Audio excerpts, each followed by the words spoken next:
Yes, people, welcome back to GNA TV and Chelsea Fan TV. I hope you guys are all well, wherever it is that you may be around the world. Lots to speak on. Breaking news on Cucurella to Chelsea, something that we discussed in the last show round. We'll be going through everything around Cucurella as well, all of the tweets, all of the Chelsea comments, everything to go through.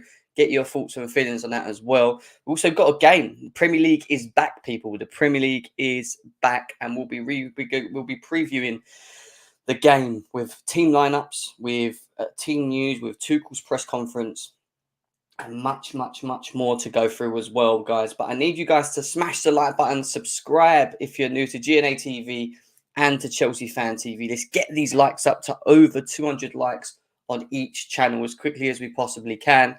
So much to talk to, so much to get into. I want to get your thoughts and opinions as well on all of this. But before we move forward, guys, you know what time it is. Let's cue the intro.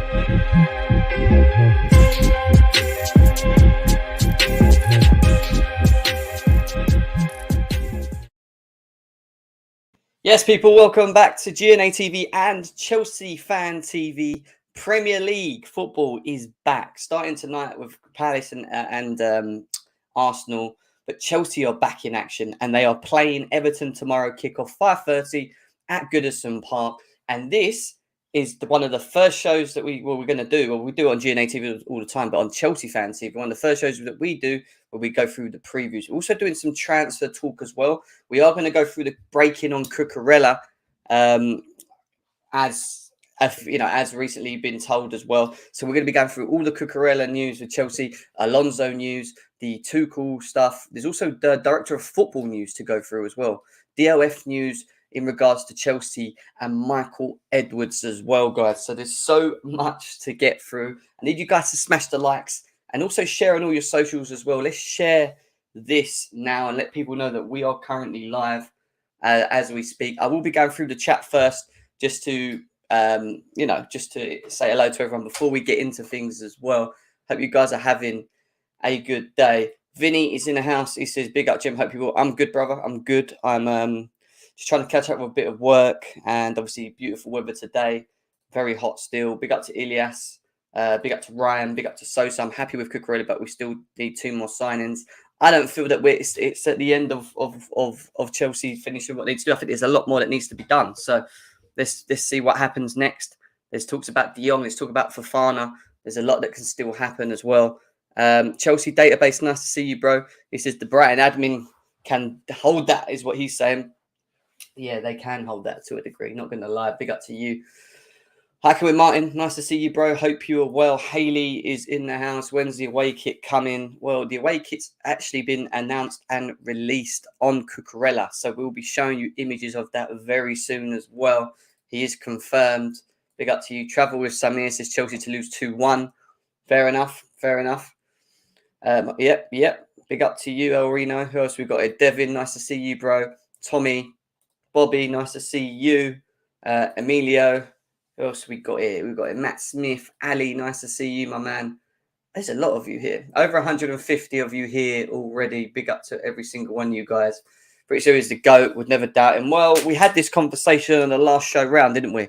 We were ready for the here we go, and then it got kind of squished by, let's say squished actually, because Fabrizio Romano was right in what he said, but it was kind of delayed because supposedly there was no agreement. But obviously it was what we said. And what we said on this channel was that the delay for the Cucurella to Chelsea was obviously the Levi Colwill thing, and the fact that the Levi Colwill thing had been delayed, had not been signed and confirmed in terms of permanent move, in terms of loan. We've already got confirmation on that as well as to what's going to happen with that, which we're going to get into next as well. So bear with us. Yes, there is a little bit on Fofana. The only real update on Fofana. Is that Chelsea are potentially looking to put in a new official bid today. That's what we've been told via Simon Phillips and some of the other journalists as well. So that's going to be interesting to see if anything comes more on that as well. Guys, continue to smash them likes. Come on, I know people slowly coming in. YouTube, as usual, have absolutely done us again. They've not notified anyone that we've gone live, which is normal. Which is normal, YouTube. This is what they do. But yeah, keep smashing the like buttons. The more we smash the likes, the more it goes through the algorithm, more people can see that we are currently live at the moment as well. We're going to go through the Cucurella news in a second. Bear with me. What else have we got here? Matthew, big up to you. Andreas, nice to see you, bro. What a day. Like second Christmas. Fofana incoming is what he feels as well. Obi, nice to see you. Arpan, nice to see you, man. I hope you're well. What else we got? A Big Ron. He says, nice to see James did not get arrested abroad like Harry Maguire. Nah, I'm not as naughty as him, mate. I'm not as naughty as him. Predictions for the season. Well, you know what? We was meant to have done a Premier League show. I've just not been able to get around it. Obviously, being away and stuff as well. It'd been nice to have actually gone through it. But we will, at the end of the show, quickly go through the predictions for the season 100%. Aaron's excited. Big up to you, my man, Jacob CFC. I'm big up to Chelsea Fan TV. Sammy, who's in the house as well. Nice to see you, my guy. I hope you are well. He did. And it's also confirmed. And that's where we're going to start, actually. We're going to get into it. So let's start with the news around the club statement that was released minutes ago. And the club statement states, club statement, Mark Cucurella, following reports from numerous media outlets this week, we can confirm an agreement has been reached with Brighton and Hove Albion for the signing of Cucurella. Fabrizio Romano with his "Here we go" comment below. Obviously, got a lot of criticism throughout this moment as well. Some Chelsea fans felt that we may have been seeing another Kunde moment, another Rafinha moment. That hasn't been the case. But yeah, I see Chelsea Database is coming. What a W from the admin. Hold that is what he's put here. He's got a bit of a data analysis there as well, which could be quite interesting to look into. But I don't know how much details he's got in there for what type of win-back profile. Interesting stuff, mate. Well, maybe, like I said, go and check out Chelsea Database because he always brings out these decent threads when we sign players and it gives you a bit of an idea of who, what, why, how, why we may have bought this player as well. We could potentially go through that, maybe. Just reading it now. Mark Cucurella is the best at progressing the ball forward in the final third. Let's go through it quickly before we get into more of it. And penalty box has better crossing accuracy and pass completion. Defensively, he's able to win his tackles and has the ability to successfully press the opponent to win the ball back. So pretty clear there. Moving the ball forward progressively, something that we've need massively this season. Something that we missed last season was the progressive element of our game. So having him in there is important. But in the final third is the most impressive thing. He always looks forward. He always tries to get the ball in the box as quickly as possible. He has better crossing accuracy and pass completion as well. Defensively, he's able to win his tackles and has the ability to successfully press the opponent to win. So again, he likes pressing high. Something that Tuchel loves from a Tuchel system and the players that he has is that he likes a presser. He likes someone that can win the ball back quickly. It's not about taking 2-3 steps backwards to invite pressure. It's about, getting in and trying to win the ball back as quickly as possible. And these maybe are one of the reasons that Chelsea and Tuchel have been so intrigued and interested in Cucurella to come into Chelsea. He also goes on to say that Cucurella is defensively versatile. He earned an average of a rating of 7.22 when playing as a left centre-back. He allows dynamic tactical setups for Tuchel to use for different games and has Chilwell and Cucurella both on the pitch. Stats filtered when he played left centre-back. So this is the other thing which is so important and what he said there. Defensively, he brings the versatile element, 100%. But offensively as well. And when I say offensively, you may see that Cucurella presses up the pitch a lot more, wins balls higher up the pitch. But then you see Chilwell maybe sitting. Like there's going to be games where you probably see Cucurella and Chilwell both playing. We may do. There might be games where you see Cucurella playing as the only wing back and Chilwell not playing and Koulibaly playing off the left. Or Koulibaly plays off the right, Cucurella plays off the left, Chilwell plays as the wing back, and they switch it around. It's the alternation. It's the understanding of the role. And because he's versatile, because he can adapt, because he has that to his game, it allows Chelsea to be more, it allows Tuchel and Chelsea to be more unpredictable when coming up against us as well. So there we go. Mark Cucurella is one of the best crossers in the Premier League last season, coming in second for the most successful crosses, and had the 5th best cross accuracy overall. He has the ability to whip early crosses into the box from a deeper position. Well, I'll give you a good example. Danny Welbeck's goal at Stamford Bridge when we drew 1-1. Was it 2-2, 1-1 or 2-2? I was at that game, and he picks the ball up in sort of this position here, actually, where the dot is. And his first, you'd probably think to yourself, the angle's not the best place for him to cross, but he decides to make the cross. He decides to take the cross and make it, and he finds the ball on Welbeck's head, and he finishes it off. And again, that's because he's always looking to play the ball quickly, and that's something that if you look at last season and the way that we play, we don't do. You know, we go forwards, but then we look to the sides, or we want to go back.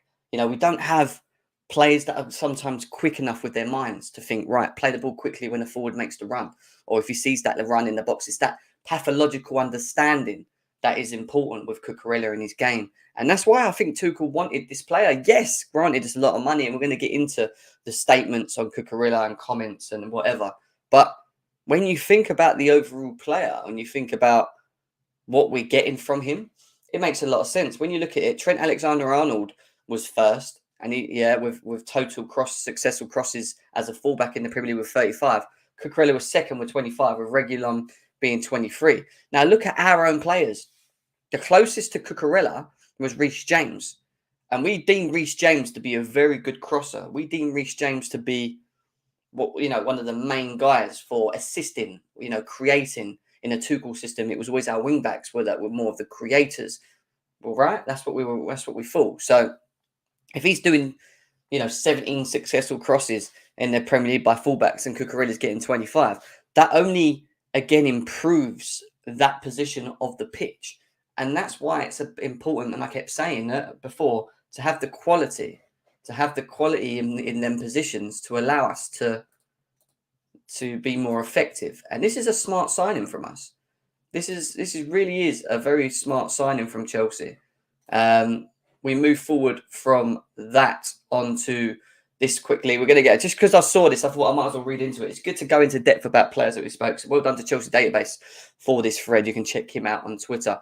Marc Cucurella is a very good and progressive with the ball forward. If deployed at a left centre-back, he'll be able to replicate Rudiger's ability to drive forward with the ball. He was a 9th successful final third passer with 531, which highlighted his effectiveness at picking the right pass in attack. And that is important. Being able to find yourself in a position where you're heavily further forward like Rudiger, but then making the right pass so that the pass is successful, so that the pass finds the player, so the pass then potentially becomes a goal. Right? And that's why, again, when you look about the overall ability of the player, it's very important that you have it. I mean, you look at the key passes from the right here from open play. Trent Alexander-Arnold, 42. Cucurella, 40. Reece James was 39. Just one behind Cucurella on this occasion. So, yeah, this is interesting stuff. This is interesting stuff. The fact that he can make the right decision is very important. Very, very, very important. Marc Cucurella ranks in the upper right quadrant for XT. Both his passes and ball carries when progressing the ball are dangerous and good quality to help us score. So again, when he moves forward with the ball, he is effective. He is creative. He doesn't waste the ball. He doesn't control the ball and go sideways and backwards like we know certain individuals do, like Marcos Alonso. Slows the game down. Thomas Tuchel wants us to play quick. He wants us to move forward quick. You can't do that if you do not have the correct profile of players to play in them positions. And that's why Cucurella is very important. I know Ben Chilwell can do that. We know that. Problem with Ben Chilwell is we don't know how well he's going to come back. How good is he going to be? At what level are we going to get of Ben Chilwell? It might be that we might need to give him a bit of time and that he comes through a bit later on. Cucurella is defensively sound, ranking 9th in duels 1. So defensively sound, meaning he understands his roles both offensively and defensively. He made more than 93 tackles than any Brighton player. More than 93 tackles than any Brighton player. So the man wins tackles. The man is making more tackles The man is making more tackles than any other player in Brighton on the pitch. Second for fullbacks in the league. Again, no one's made more tackles than Cucurella. No one's made more tackles than Cucurella, other than, I believe, no, that's from a fullback. So I don't know who that other person is. He also came second to Mitchell, 156, in winning possession in the defensive third with 124.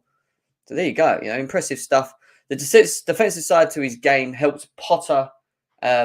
Brighton's side finished 9th. Brighton had the 6th best defence record with 44 goals conceded last season. He has the defensive capabilities to play the left centre back. So basically, based on stats, and I know I was probably one of them, based on stats and what he provides in a defensive aspect, he can do that job. Stats say that Cucurella can play as a left centre back. Cucurella is aware, he's assertive, he's progressively good, he makes the right passes, he has the speed to recover as well. He wins tackles consistently. His overall understanding of his position, of his role, of what's required from him is at a high level. So, again, interesting stuff. I thought he was going to come in and play wing-back straight away. The fact that maybe we don't get Fofana. If we get Fofana, it's a different story. Because if we get Fofana, I see him playing off the right, Koulibaly playing off the left, and Cucurella and Ben Chilwell will have to sort of switch around. Unless we switch to a 4 system. And with the 4 system, you can play Cucurella in his natural position, which is a left back, and then play, Koulibaly and Silva or Fofana or whatever with Reece James as your central partnership. It just gives us so much more options. But with the options, it's the ability to be able to switch it. If you don't drop the quality level, and that's what's important. It's about having a high quality level in these positions. Mark Cucurella made the most ball recoveries than any other fullback in the Premier League. Furthermore, no defender won possession in the middle third of the pitch more times than Cucurella. His ability to press and win the ball back quickly will be a great asset. I mean, this is very impressive. And when you think about the Tuchel system and how he likes to play, winning the ball high, pressing high, going high, he suits it. So this makes sense why Chelsea Football Club are looking at this player. Mark Cucurella is not bad in the air despite his height, winning at 61. So he's won over 61%. So over half of these aerial duels he's won in the defensive third. He's ranked 5th in aerial duels won for fullbacks in the league. So again, he isn't the tallest, and then again, he can win a header, times it well. It's only Cancelo, Robertson, Ward, and Taylor that have done more. This is what we can expect in terms of progression and cross from our wing-backs. Just 2 defenders created 40-plus chances and completed 25-plus take-ons in the Premier League. Reece James and Mark Cucurella. So it's giving us a bit of a breakdown of how effective both Cucurella and James in the same team could be as your fullbacks, as your wing-backs, and ultimately just what we need moving forward. Final thoughts. Personally, for me, I see Cucurella playing at left wing-back mainly. I would expect him to play there, and then Chilwell is fully back to his best. He can drop into left centre-back with Chilwell at left wing-back in certain games. But he also says that Chilwell is better operating higher up, closer to the byline and being in the box to score. Cucurella is far better creator. His ability to play balls from deep and being defensively versatile allows. So you could have Chilwell as the left wing back and Cucurella as the left centre back. Where Cucurella is actually more effective is being the creator from deep. Seeing people making runs, playing the balls in, being quick with creating. His creating element is better than what of Ben Chilwell's. Ben Chilwell is just a better player offensively in the box, a finisher, if that makes sense, ideally. So there you go, guys. End of the threads. Make sure you go and check Chelsea database out as well. You can check him out on Twitter. That is his Twitter anyway. So check him out. There it was, a thread on Marc Cucurella to Chelsea as well. Over 370 of you guys here as well. Nice to see every single one of you guys. Make sure that we're smashing the likes though, guys. I'm sure we ain't got enough likes at the moment. GNA TV, over 120 of you guys here. Get these likes up, guys. Let's close this gap to 100 likes as quickly as possible. Please hit that like button if you haven't done already, and subscribe as well to the channel if you're new. Chelsea Fan TV, guys, you've got 261 of you guys here. Only 72 likes there as well. We should be over 100 likes as well, guys. Smash the like, subscribe to the channel as well. We've got some more Cucurella news, and then a bit of Alonso, and then we're going to talk about the game over the weekend as well against Everton. Little image for you guys here. Yes, there he is. Cucurella is a Chelsea player. He's also wearing the away kit, and it's been revealed on Cucurella. Something that Chelsea Football Club or Chelsea fans were waiting to be done has now been done. Cucurella is a Chelsea player wearing and revealing the Chelsea away kit as well. And what do you guys feel about this away kit? Yeah, let's do a poll. Are you impressed? Let's do a quick poll. Let's do a quick poll on that away kit for you guys. Come on, let's see what you got to say. Do you like the new CFC away kit? Let's see what people say. So there's a poll on the GNA TV channel while we're live right now. Sorry, Chelsea Fan TV guys, I can't put it on there because I can't create polls. But if you want to go over to GNA TV and put your vote in, please put your vote in now. Be good, interesting to see what your guys' thoughts and opinions are on that kit as well. But Cucurella is a blue, and we move from that one, and we're going to fly through these because we've got so much to get through today as well. On to Piaz's comments on Cucurella, and here it is. Cucurella's first Chelsea words is, "I'm really happy. It's a big opportunity to join one of the best clubs in the world, and I'm going to work hard to be happy here and help the team." Also, the kit was revealed, and there it is again for you guys. There he is. There he is. There he is. Now, people want to know, how much has Cucurella been bought for? Because we were told it was 52 million, and then we was told it's going to be more. And the reason it's more is because of the Levi Colwill deal, which is the interesting one. Because the Levi Colwill deal is something that a lot of Chelsea fans on Twitter were worried about. There was the fact of that we're going to sell him. We're trying to fight to get a buyback clause. Brighton may not want that. They want a permanent move. And I don't know how we've negotiated this or what we've done. But basically, I think offering a bit more money to Brighton has allowed a loan move and allowed Chelsea to have control of the player in case he kicks forward, in case he becomes the player that many Chelsea fans feel that Colwill can become. And we're going to get into that next, because the next image that I've got for you guys right here is this from Fabrizio Romano. Now, Fabrizio Romano, let's just talk a little bit about him very quickly. He brought out the "Here we go." It then was confirmed by Matt Law, Nathan Gissin, and then we had a comment from a Brighton journalist that works for The Athletic, who said that it wasn't a done deal and there was no agreement. And then Matt Law explained what was going on, and we kind of predicted it before it even happened. We said Cucurella's probably done, but the Colwill thing ain't.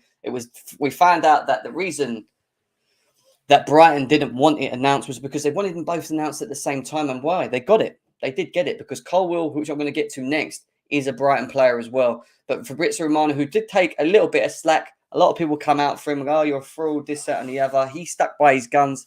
He doubled down. He quadrupled down. Everything downed.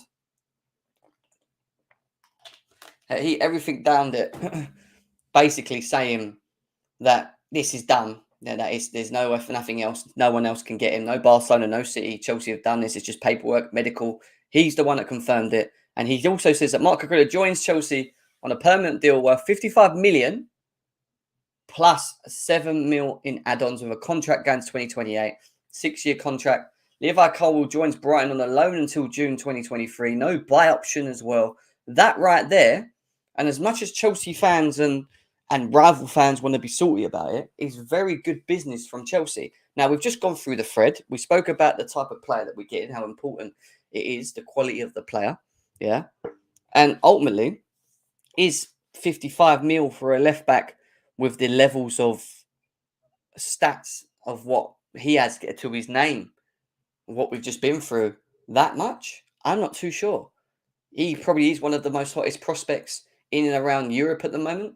Man City were very interested in him as well. But ultimately, 52 million or 55 million with a little bit of add-ons as well isn't the worst thing, you know? Isn't the worst thing.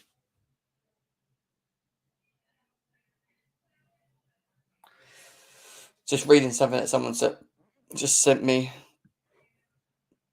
Oh, interesting stuff. Thank you, Winter Surfer. Thank you very much. We'll come to that next, actually. Someone just sent me over a DM tweet of more news on Cucurella as well. Something that will make Chelsea fans very, very, very happy once we get into it as well. But there you go, guys. And my opinion is clear and straight. Ignore what the rivals say. We were being told by rivals all over since Roman had left that your Russian sugar daddy is gone, that you ain't going to be able to spend that like you usually do, that you're going to fall down the pecking order, that you're going to be this and you're going to be that. Yeah. Where are they now? Where are they now? Because we are spending money. Bowley is spending money. They're showing ambition. They're trying to work hard and get the areas done. And they're not finished. On top of this, from what we've been told, they're not even done yet. And don't get me wrong. I told you guys before Bowley took over that in the short term, this was going to happen. The money was going to be spent. How do you get fans on side? You just spend money. And that's a good thing, what they're doing. They're spending money and they're backing the manager. They've made some big decisions in getting rid of some of the hierarchy, most of the hierarchy. They've jumped into a job, which we're going to review in Thomas Tuchel's comments in a minute, which he said himself, pretty much sort of a learning curve and has been a learning curve for them as they're new to it. And when you look at what they're doing at the moment and how they're going by their business and the type of profile players that they're trying to sign, I think they've done some smart business. Sterling, Koulibaly, Cucurella, Carnes is what I'm going to call him because I can't pronounce his last name. And he did say in his interview, call me Carnes. So, top players. And we ain't finished yet. So 55 mil, I'm happy with. I'm content with. The 7 million add-ons, fine. I'm assuming the add-ons are going to be split out over 6 years, which is what the add-ons are going to be for. We're going to have to probably win a Premier League, maybe finish in the Champions League, maybe win a champion, finish in the top 4. Like, there's going to be certain conclusions to that 7 million in add-ons. It's not going to just be paid up straight away. So that's another thing that we have to bear in mind as well. And if news couldn't get any better on the whole Cucurella side of things, here we go. We've got a bit more news for you. Well, the other news that I've got for you guys is that Chelsea have registered Cucurella in time to make his debut for Everton tomorrow. And one of the big things, because we are going to be reviewing the Everton game in a bit, is that Thomas Tuchel came out today and said that he doesn't feel that maybe Ben Chilwell will be ready for tomorrow or that they have to protect him. Not that I feel that he's going to throw Cucurella in straight away. He may have to. Alonso is still a Chelsea player, even though he's looking closer and closer and closer to leaving to go Barcelona. Now, if it is as close as we think, and we're going to get to Alonso in a bit, then I would probably think that he don't play.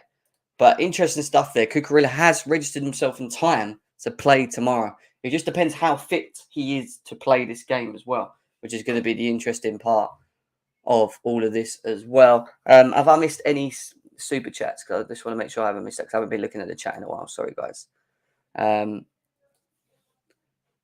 I'm bloody excited, man. And if we get Fofana, I will be over the moon. Fofana is an interesting one because there is a lot of money there. But at the same time, we're interested in De Jong. There's talks about Chelsea wanting to spend nearly over 300 million in this window. Whether they do that or not, it's going to be really interesting to see.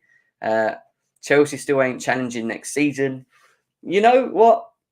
It's again like what Tuchel said. For me, I don't think we can challenge it. I think we are in a transitional period. I think we do still need to give ourselves a bit of time. The players the time to do that. Maybe they don't need it. Maybe they come in and they hit the ground running and things look good and whatever else. I do still feel that we're not the complete team yet, like the complete finished article. Hence why I don't feel that maybe we can challenge it.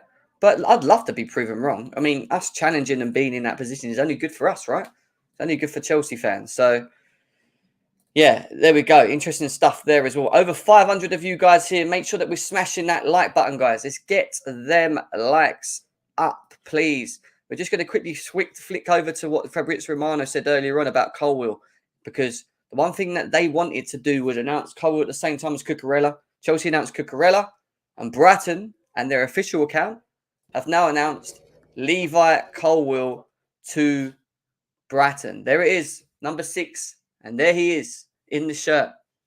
Levi Colwill is a Brighton player on loan, and it's a big word there, on loan. So we could see him next year, providing he has a great season, and that again allows Chelsea to be in control. Because if he has this fire season in the Premier League, like he did in the Championship, and he is the player that many Chelsea fans think he is, then it's only a bonus to Chelsea moving forward, being able to bring him back and fit him in the team and Tuchel to be able to assess him. I believe the decision to try and get him on loan is to see how far the boy has come. We know that he took off in the Championship, but playing the Championship and playing the Premier League is completely two different things. And it's going to be very interesting to see how he plays and fares up against some of the best strikers in the world. Haaland's, the Nunez's. He can't play against Chelsea, I don't think. I don't think he can. He's on loan. You know, there's a lot of things that are going to be interesting. Games against Harry Kane and Son against Tottenham. You know, these are going to be the interesting games that I'm waiting to see from Colwill, because now I get to watch him properly. Now I get to assess him. Now I get to understand more about his game and if he really is the level of what many Chelsea fans think he is. And I'm interested to see it. And I think Chelsea have done the right thing. I really do feel that we've done the right thing on this. This is going to be interesting to see what happens with Colwill as well. Alonso's last game is what King Kai is saying here. I want us to close the gap in the season. This is my aim for us. Yeah, I think the points, in closing the gap on points, is something we should be doing. For free pay for Cucurella, he's quality and fee about right in modern. Exactly, mate. Exactly that. Exactly that. So there you go. Quickly going back to Cucurella before we go on to Mr. Alonso, and then we're going to get into the game, because that's what we're here to talk about, the game as well. Chelsea have released it on their website. Marc Cucurella signed a 6-year contract. The versatile defender arrives just weeks after his 24th birthday, 24-year-old Cucurella, which he made 38 appearances in all competitions. So basically, he played every game in the Premier League for Brighton, which is quite impressive. But that was in all competitions. So 38 games in all competitions, still not too bad.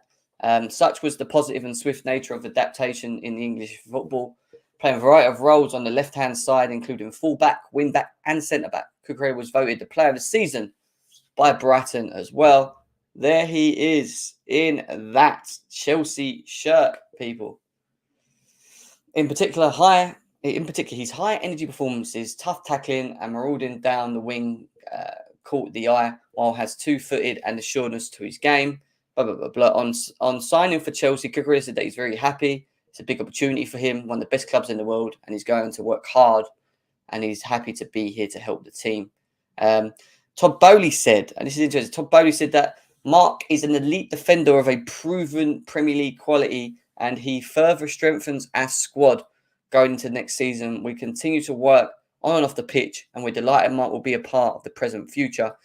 Begdad Egbali also goes on to say, we were excited to bring Mark to Chelsea, and he is another key part of the squad building as we enter the next season. We're all looking forward to getting started on the pitch now, and Mark only adds to that feeling. We welcome him to the club as well. So good thoughts, good comments from the owners of Chelsea as well. Obviously, where is he from? Who is Cucurella? He's from basically he's from the south coast. His native country is Spain. He progresses through the ranks of Espanyol, that's where he started before joining Barcelona at the age of 14. There he is, playing for Barcelona at the age of 14 there. He played full seasons of the Liga and loaned to Eibar and Getafe before joining Brighton in 2020 as well. Graham Potter's definitely improved his game, which is another big thing as well. The Spaniard makes his senior national debut last summer, his sole appearance for La Roja to date, and picked up a silver medal at the Tokyo Olympics as well. So there you go, guys. There is our player. Here he is one more time before we move on. Cucurella is a blue. Smash the like button, though, guys. Smash the like button for Cucurella. We're going to go on to Alonso news, a bit of director of football news as well, in and around Chelsea, which is coming up next. And then we're going to get into the Everton game. But there he is. He is a blue. Just quickly moving on. Like I said, guys, smash the likes, though. 374 people on Chelsea Fans TV at the moment. Let's get these likes over 200 likes, guys. Make sure we get them up. Also, subscribe if you're new to the channel as well. GNA TV, over 200 of you guys here as well. Let's get them likes up. Come on, let's get them likes. I've only got 70 likes, guys. Letting the GNA TV community down. Come on, boys. Let's get this over. Let's get this over to 200 likes, man. We can do that. We can do that. Let's go on to Fabrizio Romano's comments on Alonso, because obviously now Cucurella's been announced. Surely Alonso has to leave, right? Surely Alonso has to leave the football club. Okay, interesting, Aaron. Interesting stuff, but then again, it doesn't really affect us too much. But Maddison is staying at Leicester and not going to Newcastle, is what it says there. Barcelona are really close to signing Marcos Alonso. Talks are progressively going well with Chelsea after Cucurella completed personal terms agreed months ago. Being told it's now really close. Parties waiting for Tuchel's green light, but now finally confident. Well, Tuchel's going to give the green light, isn't it? Let's be serious. Question is, does Marcos Alonso play his last game for Chelsea against Everton, or does he not? Or do we bench him and we play Tuchel, or we give Cucurella his debut? I don't think he'll play Cucurella straight away. He may do. Maybe you just force him into it. Or he'll put him on the bench and half play Tuchel. I don't know. But ultimately, we have options. Emerson is also another one that is available. As well. So interesting stuff there. So we'll go on from Alonso. Hopefully it'll be one of his last games, because to be honest, I've had enough of Alonso. I don't want to see Alonso at Chelsea. I'm done with Marcos Alonso, man. I'm telling you that. Just let him go. We've got Cucurella, we've got Chilwell, we've got the quality that I've been crying for, the quality in them positions that we need. Sosa's given us a donation here. Big up to you, mate. He says, we only spend 174 mil plus this summer, 300 mil, so we can still get 3 more players, centre back and 2 attackers. Well, if we are going to spend the 300 mil, surely spending 80 mil on Fofana and then spending another 70 odd mil on De Jong is not viable. I don't see us doing that. We may do. Maybe we get 2 more players and they're the 2 players that we get, and we spend another 140 odd mil. That would take it over 300 mil. But at the same time, we need to sell players. And we know that Hakim Ziyech is a player that wants to leave the football club. We know that Werner was apparently trying to push for a loan to Leipzig. That might still happen as well. So there's still so much outgoings that need to happen in around Chelsea as much as the incomings are coming in. The incomings are important because then once they're in, we can then start offloading, knowing that we've got them. And I think that's the thing. So big up to Sosa for the donation. Guys, if you want to donate, like Sosa, please do so, either on GNA TV or Chelsea Fan TV. It goes a long way for both channels. Big up to Joey in the house. I hope you're well, bro. Jem Tuchel said Tuchel will start tomorrow. Early match for Tuchel. Read through lines. I'm going to read the Thomas Tuchel comments next. I just want to quickly go on to talks around a DOF, because Ben Jacobs has came out with comments in and around Chelsea and their search for a new sporting director. Further understanding of Michael Edwards is that Chelsea have had multiple meetings with him. In most recent one, they made him an incredible offer. Edwards, according to multiple sources, was blown away by the project. Really impressed, but reiterated he's not available short term. Ball is now in Chelsea's court. Edwards didn't reject the role. He simply told Chelsea it's not the right time. Remains to be seen if Chelsea will wait. Feeling it's not the right time means he won't consider the job for January. Chelsea pretty much threw everything at Edwards.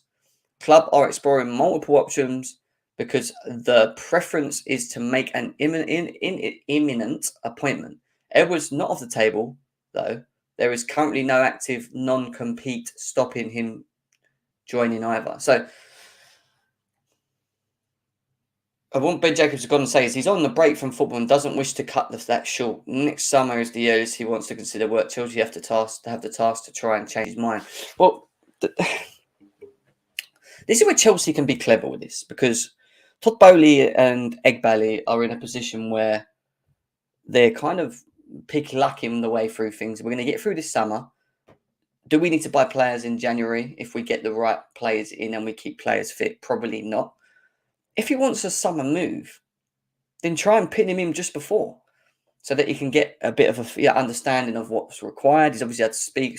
He's already spoke to Bowley and others about the required roles, what's going to be his job, what he's going to be doing.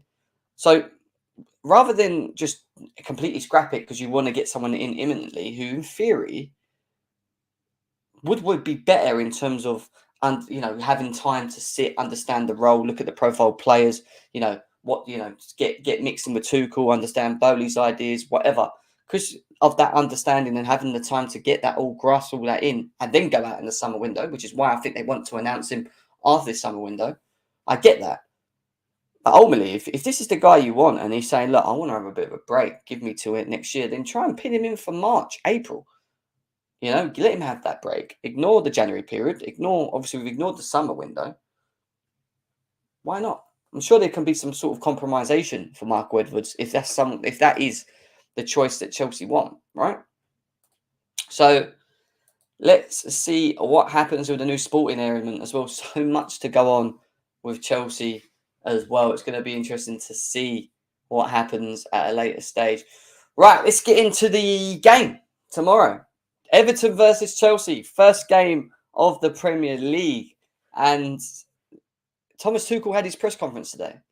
And he had some, hard questions to answer, but interesting questions to answer throughout this period. And we'll go through it. We'll go through it all. Yeah. He says that on Azpilicueta signing a new contract, I am not surprised because we were a part of the process. We are happy because our captain stays on board. He embodies everything Chelsea stands for. If you're not aware, Azpilicueta has signed a 2-year deal for Chelsea. He isn't going to Barcelona. Obviously, his leadership qualities, his experience is probably key, even if he isn't playing as many games. And I think Thomas Tuchel will utilise him. I don't think we're going to get a right wing back. And as much as a lot of us don't like seeing him in that position, I do feel that you will probably see rotation. And I think Azpilicueta going into next season could be used as rotation. He can also slip in as a right centre-back role if required. But then again, it falls down to if Chelsea ultimately buy Fofana. Because they buy Fofana and they got Chalobah, and Azpilicueta. Ultimately, you've got all of these players that can adapt to different systems. And Azpilicueta can play wing-back, just doesn't play it to the level that you want. And that will disrupt the balance of the team. Yeah, he can do a job there, but it's not anything great. So Reece James will play. I just feel that we're in a position where we're going to have to utilise what we have. We ain't going to be able to get all of our positions sorted in one summer, unfortunately. So if we can't, who's going to be the stopgaps? And who can be the stopgaps and we get away with it for a season? And they probably look at that position and think, well, Reece James and Azpilicueta can play there, but with no Ben Chilwell, or Ben Chilwell back and not sure how he's going to be, maybe they feel that the left side is more weaker than the right side. And that's why Cucurella's been announced, which is now an area for me that is very sorted. So, interesting stuff there. Tuchel on Egbali. He's super hardworking, learning on the job as a new owner, and stepping into the transfer market is one of the toughest things you can do from the outside. I don't know when they sleep. I think they never sleep. Basically, he's saying they work really hard and they try and get the job done. They've jumped into the dark. They've jumped into the woods. We said this before, and they're trying to get things done. They're not sitting on their thumbs. Gary Neville come out and and saying that he's treating it like Football Manager is nonsense. I don't really think you can win in these instances, because if we didn't go and buy players, if we just sat on our thumbs, if we didn't get things done, it would be, why is he not doing anything? Why is he not doing this or that or this? The fact now that we are buying, the fact now that we are being competitive and trying to sort and address our areas, it's now, it's a problem. Do you know what I mean? Like, why is he doing it like this? You can never win as a Chelsea fan. You can never win as a Chelsea fan. So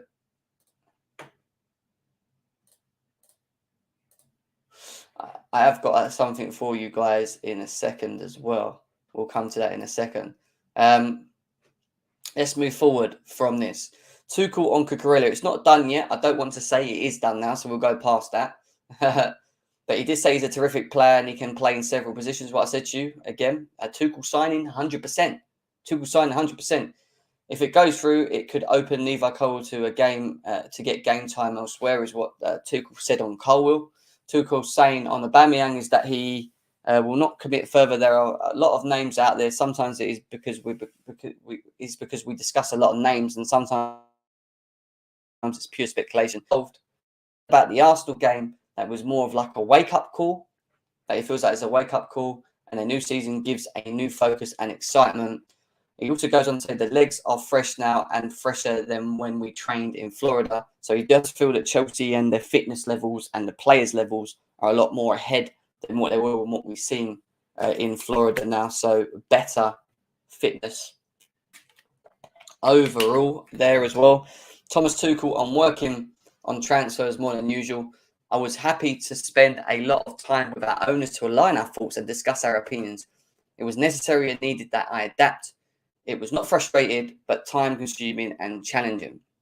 It would be, because he was brought into the front line. You know, this is something that Thomas Tuchel's probably never had before in himself. You know, having to get involved on transfers, you know, working close with them, helping them to a degree. Because, let's be serious, Bowley and Nibali are new to the game. I believe we are still a team in transition. At the same time, I don't want to limit us and say that it's not possible to win the league. Who knows what's possible? It's possible in both directions to get better or worse. And he's right, because in many ways, he's sitting on the fence there. I agree with him in terms of the transitional element of it. I do feel that we're in a transitions phase.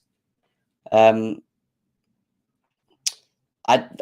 stick that I don't think we can win the Premier League. I do feel that we can get Champions League top 4. I know some people feel that Arsenal and Tottenham are in better positions than us. I don't think, really. I don't. I look at Arsenal, I think they've improved their squad in positions. Great. With them, it's the consistency and the manager that they have that I'm still not sure on with them. I still feel that they can lose silly games. It would not shock me one bit if tonight Arsenal lose 2-0 to Palace. Same thing that happened last season in their first game. Tottenham, on the other hand, have improved their midfield and is better. But ultimately, their defence still, I don't think, is all that. I just don't think their defence is all that. And I think they will leak goals. They will score goals, but ultimately they will leak goals. They have a great manager. Don't get me wrong. And again, I feel they will probably get Champions League football. But it will be interesting to see how they get on. I think he will be very fluid, offensive play in the number 9 position. It can be him, Sterling, Kai, Timo, or Amanda Brower, who is with us now. I think we will be very fluid, offensive play in the number 9 position. All right, so about number 9 position. He feels that Sterling can play there. He feels that Kai can play there. He feels that Werner can play there. And he feels that Brower can play there. So he has got options there. I know some people don't want to see Sterling in that position. I ultimately don't really want to see him playing as that number 9. But yeah, interesting stuff there. Tuchel on Koulibaly. We followed him for many years, and me and my staff tried to sign him many times, but it is never easy to sign players from Napoli. That's what he says on Koulibaly. He says, Cucurella, it helps Ben Chilwell escape the pressure to deliver, and I absolutely need you now to deliver, and I absolutely need you now. We have Marcus Alonso, Kennedy, and Emerson. I think hopefully Mark can play on the left of the back 3 with this profile. So he's really looking at playing in that position. I see his profile similar to Aspie, is what he says on Cucurella. What does that mean? He can do both the wing back and that, so he feels that he's also able to do both. His thoughts on the 5 subs is that I like it a lot. We're the only league who didn't use it, so I felt it was a disadvantage in the UCL when teams could make 5 changes in their league and we couldn't. So there you go, guys. In Tuchel's press conference, in words, no injuries, nothing, no mentioned injuries and what happened there. But I have got something else for you guys. But make sure you smash the likes, though. Let's get these likes up. Get these likes up, guys. Let's get these likes up. What we got? 153 with 300 people on Chelsea Fan TV at the moment. And on GNA TV, we've got 83 likes with over 200 people here as well. I think my internet's gone a bit funny at the moment. I don't know why. So if I am frizzy, I am sorry. I can't do nothing about that at the moment. It should sort itself out very, very, very soon. As long as you can hear me, that is what it is. We've got a message from Cucurella for you guys as well. So let's play that message. Hello, Chelsea fans. Levi here. Can't wait to see you in Stamford Bridge. Hello, Chelsea fans. Levi here. Can't wait to see you in Stamford Bridge. Hello, Chelsea fans. Levi here. Can't wait to see you in Stamford Bridge. He's got such a cheeky little smile, isn't he? He's got such a little cheeky smile, isn't he, when he says it as well. It's quite funny, actually. But anyway, moving back onto the Everton-Chelsea game, head-to-heads, because we always do that. We always look at the head-to-heads. And when we look at the head-to-heads with Everton away, last time round, Everton beat Chelsea 1-0. If you remember, Richarlison holds that little flame running along, blah, blah, blah, blah. We didn't have the greatest game. The last time we played them, we lost again, back in December 20, 1-0. And then we lost again, 3-1. And then we lost again, 2-0.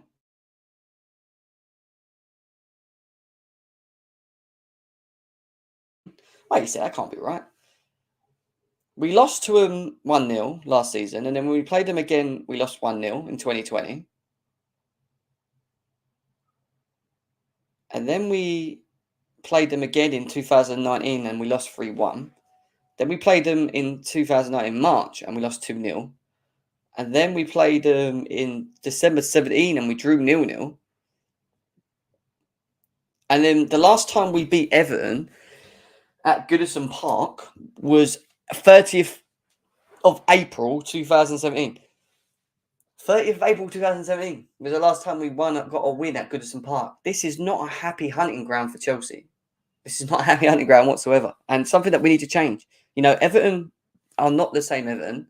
Saying that last season they weren't the same Everton, and we kind of lit their light like we did with Arsenal by them beating us 1-0. We're going to need to turn up tomorrow. The crowd will be hostile. The crowd will get behind them. And we're going to need to pull it on them. First game of the season, we're going to need to be effective.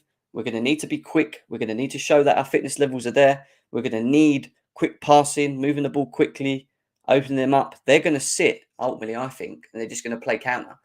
That's what I think they're going to do. You know, and it's going to be down to us to break them down. It's going to be down to Chelsea to find a way to get through them. You know, and that's the interesting part of it. So let's see what happens with that. We are going to do a predicted lineup now, which we always do. Our predicted lineup. Let's Chukwuenda play for before we start calling him better than Ruben Loftus-Cheek. We've got Paul saying last time we played Everton early, Chelsea beat him 6-3. Costa. Damien Duff is saying hello, welcome to you, my man. Also we've got Sterling. He's not a number 9. We need a striker. I don't think personally he wants a striker, but you know, is what it is. I did do a vote earlier on the GNA TV site asking, do you like the new away kit? 81% saying yes and 19% saying no as well. We are going to do a team. We're going to build up a team builder, which is what we're going to do now. So who do we think is going to play? I want you guys in the chat to get involved as well. How do we feel that Thomas Tuchel will line up against Everton for this game? Well, we'll start with who will be in goal. And obviously, it's very easy for me. I think Mendy will play. Edouard Mendy in goal. And he's got a big season to come ahead for him. He has a huge season coming ahead for him. Because ever since Tuchel's come, I would say he's had more better games than less. We know at the end of last season, he had some stinky games. You look at the Real Madrid game, and you could argue that we were let down in that game as well. But yeah, I think he's going to have to step up this season. Consistency is important if you're going to become a world-class player. Back three for me, I think Thiago Silva will play, as always, in the middle of that back three. The biggest question, does Cucurella start? Does he not? I'm going to say no. I think Koulibaly will play off the left. In the Chelsea kit. And I feel that on the right-hand side that you will probably see... Ooh, this is a tough one. I think we might see Azpilicueta. I think we might see Azpilicueta. I think he's going to go with experience. And when you talk about experience in the back four, I mean, look at that for experience. You know, I had Chalobah in my head. I was going to put Chalobah in, but Everton away, not the easiest place to go to. I don't know. I'm not too sure. I think Azpilicueta might play. I want to know what your thoughts are at the back. What do you feel will be our back three? There's a question for you guys now. What will be Chelsea's back three before we move on? And we'll go through them. Come on. Let's ask people. Aspi, Thiago, Koulibaly is what I've gone for. Jermentral's big up to Dusty Rose. Nice to see you in the house. Koulibaly, Silva, Chalobah is what Erin's saying. Trev, Aspi. See what people are saying. Yeah, we'll get to score predictions a bit later on. Silva, Dave, Koulibaly, 100% what Andreas is saying. Damien Duff is saying the same thing as well. Curtis thinks that Reece James will play right centre-back and that Ruben Loftus-Cheek will play right wing-back is what he feels. Big up to James. Nice to see you, bro. Hope you are well. Hope you're well, man.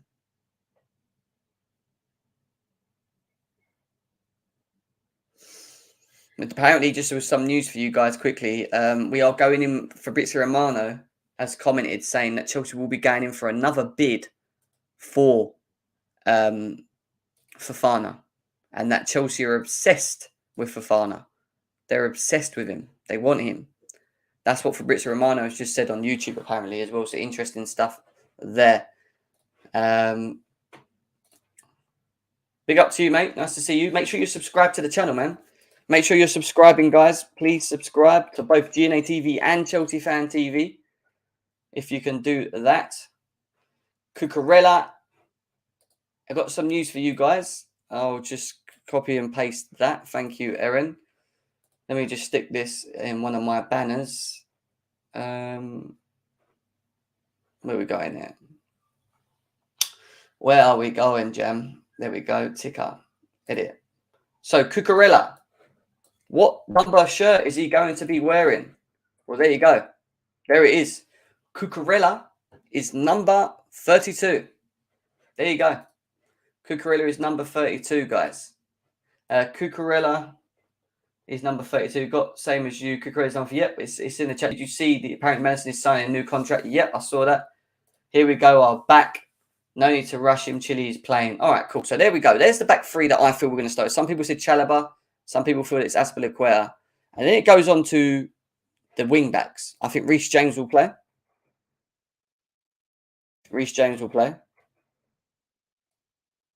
And I feel that this is the interesting one. Because Tuchel said that he won't rush Chilwell back into games and that he may not start games to start straight away. And I feel that he will protect him. I'm not too sure if he plays tomorrow, even though I'd like to see him play tomorrow. Alonso is a tricky one because if he is going and he's going, they won't want him to play Barcelona. I think a lot will be said tomorrow about Alonso to Barcelona because if he's in the squad and he's fit and he plays, that tells me that they're not there. No, they're not yet there yet with the deal. If he is confirmed and Tuchel's given the green light and he sends him, then he ain't playing tomorrow. Cucurella can play tomorrow, but is he going to rush him and play him in that position? So ultimately, who's left? Emerson. Could it be Emerson, guys? Let me ask you guys, who will be playing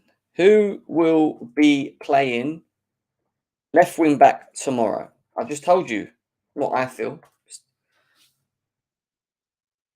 Arjan with a donation. Thank you very much. He says, if Frankie comes, I'll get his shirt. We'll see. I don't think Frankie comes. I think he wants to stay at Barcelona, but Barcelona need to sell. They can't even register players. They've got to pay Leeds their money in September. Apparently, they're 150 million short for acceptance as well of their La Liga rules and things. Like, they've got a lot going on, Barcelona. They're in a bit of trouble. So, Alonso's farewell game. Alonso's last game. Reece and Alonso. Alonso, farewell. Emerson. Well, I said Emerson. Alonso, Chilwell, Kennedy. Forgot about Kennedy. Adoy. See how many options we got here? Emerson, Chilwell, Alonso. Hopefully Alonso. Hopefully not Alonso. Kennedy. That's what I'm saying. If the deal's done, there's no way he goes. Weezy, big up to you, man. Nice to see you in the house, bro. Over 600 of you guys here, man. Let's get these likes up, man. Smash them likes. GNA TV, are we over 100 likes yet? Come on, man. How have you not got this over 100 yet? How do I have to keep telling you this? If no one's hit that thumb, let's hit that thumb now. How quickly can we get these likes over 100 likes? Come on. Please smash the like button now and subscribe if you're new to the channel. Hit the like button. And the same with Chelsea Fan TV, guys, as well. Hit the like button, guys. Nearly over 400 of you guys there as well. You're nearly at 200 likes. You guys are nearly at 200 likes. You're blowing the GNA side away. I don't know why we're not over 100 likes, GNA TV viewers. Come on, let's get this over 100 likes if you've not hit the thumb. Hit the thumb now. Oh, we're over it now. Sorry, we're at 106 likes. Big up everyone for getting it to over 106 likes there. What we got on this? We've got 191 likes on the Chelsea Fan TV side as well. Kennedy, Emerson. We are getting Rafinha in September. We might get Kunde and Rafinha, guys. They can't register the players. Maybe they'll have to sell them to Chelsea. Can you imagine? That'd be funny, wouldn't it? If we end up paying 2.58 million for why do we spend it on De Ligt before he joined Bayern? That's true. That's a good way of thinking. Because ultimately, we're all being told that we didn't want to spend that kind of money for a centre-back. But then they're going to go and spend 80 million on Fofana. I agree with that. That's a bit of a weird one. I think Cucurella will split time with either Chilwell or Alonso. Do you reckon? Baba Rahman, allow it, mate. No Baba Rahman. All right, I'm going to say, no, Lewis, don't do this, man. Don't do this. Lewis is in the house with his nonsense. I see the other day, bro. Why are you wearing Christensen's shirts for? Why are you wearing Christensen shirts, bro? Why are you wearing Christensen's shirt at the football terrace? How can you even wear that shirt, bro? That's what I'd say. How can you even wear that shirt? How can you do that, man? How can you do that? Please answer that question. Why are you wearing a Christensen's shirt? But anyway, moving forward, it's going to be either Alonso, Cucurella, Chilwell, and Emerson. I mean, I don't know. I don't know. I think he's going to play Emerson. I've just got this weird feeling that it's going to be Koulibaly, Emerson, James, Azpilicueta, and then Cucurella come on second half. Who's playing in the middle tomorrow? Well, I'm going to say Kovacic. Who plays next to him? Because Kante looked pretty fit. Kante looked pretty fit, guys.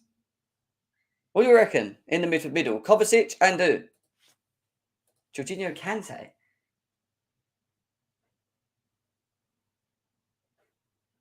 Kante Kovacic. Jorginho K5. What, you don't think Kovacic is going to play? What is going on here? No, you think he's going to play? Jorginho Kante. Kante. Kante J5. Kante J5. Shit. Kante Jorginho. Kante Georgie. You all think Kante Jorginho. Why ain't Kovacic playing here? Hang on, am I missing something? Why ain't Kovacic playing? Why are we all saying Jorginho? Did Tuchel say he was injured? You think it's going to be Jorginho Kante? That's weird. Why would you think that? Is Kovacic injured, Lewis? Nah, I haven't even heard of any injuries. So why are these guys all saying in the chat Jorginho Kante? I'm baffed. Probably been our best. Has it been our best pivot in pre-season? Maybe. No. Jorginho Kante or Jorginho Kovacic, but I'd go Jorginho Kovacic only because I think we're going to dominate possession, and Everton are going to give us the majority of the ball, especially seeing as they don't have a centre forward. Didn't Kante have a good game against Atlanta or something? He looked like the old Kante. Yeah, Kante had a brilliant game, but like if we assess the sort of game that we're playing, we're going to be dominating possession, so we don't need Kante's breakup play in this sort of game. So I'd go for Jorginho Kovacic personally. Jorginho, Kante, Kovacic sub. I'd go with I don't know who I'd go with. I'd play Kovacic 100% if he's fit. I think Jovic is perfect for this one.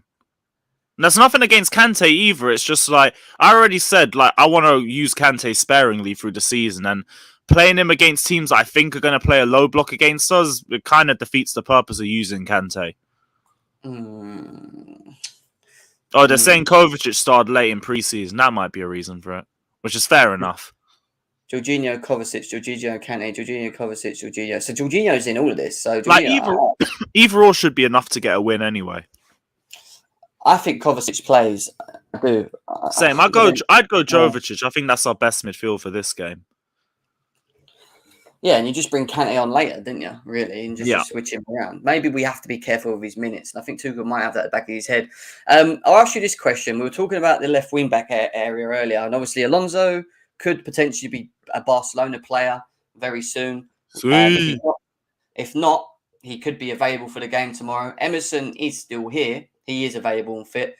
Tuchel said about Chilwell being protected, like protecting him a bit and not rushing him into big games, and it didn't really give much away to say that he will start or not.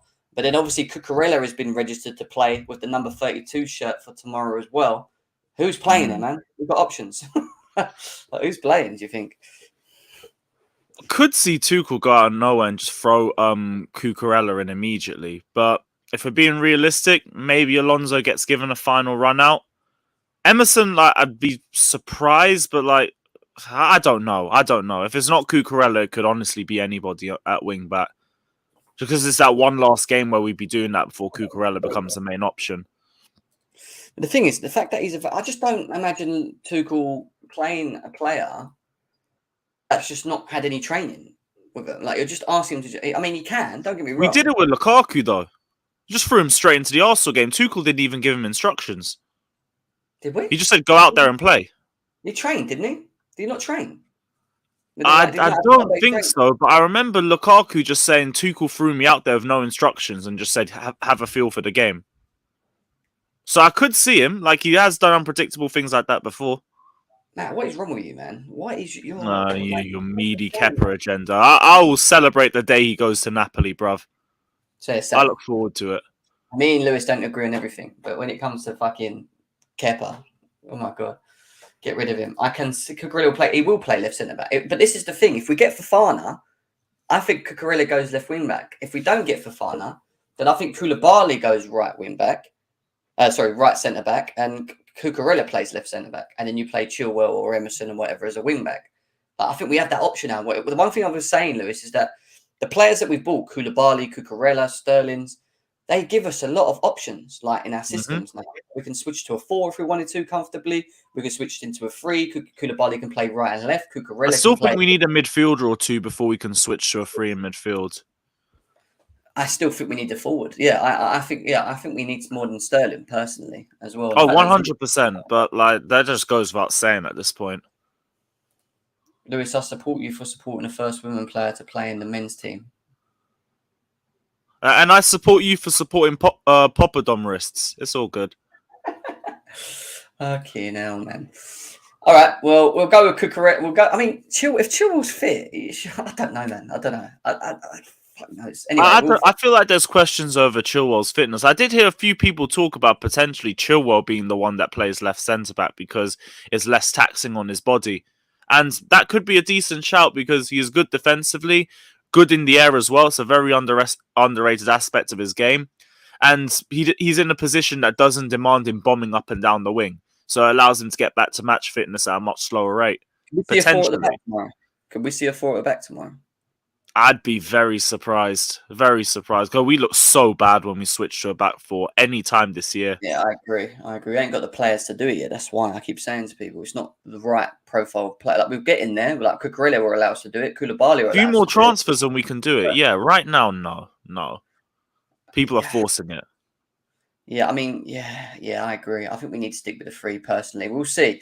Kennedy's another shout who could play off the left as well as a wing back, so there's options He's had there. a good preseason. I can't even say fuck no to that because it's like he's actually been decent for us.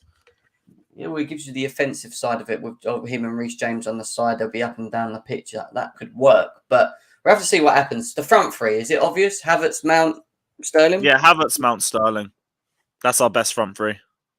Havertz, Mount. Do you think Sterling play left or right? Probably on the left. Yeah, so do I. Yeah, I feel like we want to utilize his dribbling off the left-hand side, potentially get him onto his right. Maybe if we had a stronger dribbler on the left, maybe we could use him on the right, but I don't think we got that right we've now. got Pulisic, but he can't fucking do it, can he? He should be. Yeah, he ain't consistent enough. Not to fully back and to same shit. No. We're talking about. I'm talking about consistency for Pulisic. I can't advocate for Cho in it. When you look at that team, good enough to beat Everton tomorrow? Are you confident with that? Yes, but we turn into bums against Everton, so that's true. I still could expect some bullshit. We haven't won at Everton. The last time we won at Everton was 30th of April 2017. Yeah, 2017, 30th of April 2017, where we won 3-1, I think it was. But yeah, we've got an absolutely awful record over at Goodison Park. We lost 1-0 last year and lit them up, if you remember, with Richarlison scoring the winner. It's going to be a weird game, isn't it? Because it's, the first games, you just don't know how fit a team is. Everton might not be there. Tuchel said in his press conference today, Lewis, that he feels that we're a lot more steps ahead than we were with what we saw in Florida. He feels that the team and fitness and sharpness is there, that we're ready. He feels that we're probably ready for this game. Well, that sounds better than what we heard after the Arsenal game. Thank God. Well, he kind of said the Arsenal game might be a blessing. He felt kind of woke him up a bit, is what he said in a way. So maybe that is the case at the same time. Raheem Sterling, how do you think his season's going to fare for Chelsea? Like, do you see him scoring a lot of goals? Do you see him being very how do you think he will play this season for Chelsea? Depends on who else we get. Like, if we get an Aubameyang or a number 9 next to him, I think his numbers would skyrocket even more. But I still expect him to be our top goal scorer. Create chances for himself as well as create chances for other people. A lot of people underestimate his chance creation. It is a chance that we've all agreed, though, is as good as whatever else is around him, too. Like, he betters us, but it's not leaps and bounds if it's just Raheem Sterling. So I still expect numbers from him and everything, but is our attack going to be exceedingly better? Not without more reinforcements. So I don't want to go out there and say Sterling's going to carry us or anything, or a 20-goal season or something. No. He's going to need a lot more from the other attackers around him first before we can do that. Yeah. What about Sam's comment here about Frank Lampard? Frank will probably press high again. Bad idea for Jorginho. Thoughts on that one? Did he even really press that high until the second half? Once they started getting a bit more confident. The first half last time was all Chelsea. I thought they played more of a low block / counter. Like, when they got the ball, they just moved forward quicker. Like, do you know what I mean? I wouldn't say that I think the second half they were ultimately better. They attacked us. They were fearless. But I think that just came from how we just didn't take the game to them in the first half. If we were going to go up in that first half, I don't think you would have seen that. We had majority possession. It was just we did fuck all with it. The attack was invisible as per usual. The midfield, Jorginho was the only good midfield player last time we went there. I don't even know why we're saying no to Jorginho. I remember Loftus-Cheek was poor. Kovacic came on and it was too late, I think. I think he came off the bench. But I remember Jorginho was the only player I was happy with in that first half. Yeah. Remember, we were trash last time we went there. We were so bad. It was very slow. And like a lot of games Very before, slow, lethargic, gave him the ball away. I think you know what ultimately will let us down last season, and it happened against Arsenal in the pre-season game. Just a lack of concentration. Like we're individual error FC. Like we go behind because of our own errors. I've noticed. Yeah, our defense was already falling up. We already know Rudiger and AC had their eyes in Spain, as he potentially did as well. He had the howler for Richarlison's goal. But we were making so many mistakes at the back, and that's why we were starting to drop points at that point of the season. Yeah. Defensive errors. 12 league goals and 6 assists is what Kafkas is saying. Big up to Kafkas in the house. Big up. I think more assists. I think people don't realise how creative Sterling actually is, personally. Yeah, but for more assists, we need our other attackers to score. That's the thing. Yeah, we got Havertz. Don't worry. It's 20 goals a season. We'll be all right. I fucking hope. Like, this is make or break for him now. He needs to have a big season. He's on a tight rope now. And I hope he does. I really hope he does. Like, I'd love him to be the number 9 for us through the season, but I have to see him be clinical and consistent first. Don't forget that we've also got Broja in the squad as well. Broja needs to be better with his finishing as well. But the thing is, like, he literally had his first start for Chelsea a week or two ago. I can afford him the patience. Like, he deserves the time to at least bed into the team a little bit more. Havertz, you're into your 3rd season. I need to start seeing you be more clinical. What's your thoughts on Fofana to Chelsea? I mean, it looks like we're going in again this today with another bid. They want nearly 80 million for this player. Yeah. 85 million, like, it's a lot. Yeah. And we're probably paying the majority up front, knowing Leicester City. But to me, it's like we're at the stage, the window, where you have to overpay. If you want to get a premium player in any position, it's too late in the window to try and negotiate fees. So if we're overpaying, we are overpaying, but we need the quality in that position. If we want it, go ahead and get it, because it's a lot, but it's a young centre-back who's already balled out in the Premier League and played to a standard where he's being compared with Van Dijk. So, like, let's not act like we're getting a player we're unsure about. We know the quality of Fofana. And in terms of the next 5 to 6 years, if we sign him, he'll probably justify the price tag too. Just need to get it over and done with. 100%. Yeah, I think Fofana's a top player, actually. I think he again suits what Tuchel wants. He can play in the 3, he can play in the 4. It does beg the question with Azpilicueta, because he signed a 2-year extension. You know, are we using him as a stopgap in a wing-back position to give Reece James a bit of time? He just needs to be rotation. Like, I use the same energy for Azpi that I do with Kante. There's still a good player there, just you can't use him every game. We overused Azpilicueta and Kante too much because of injuries, and they both declined as a result.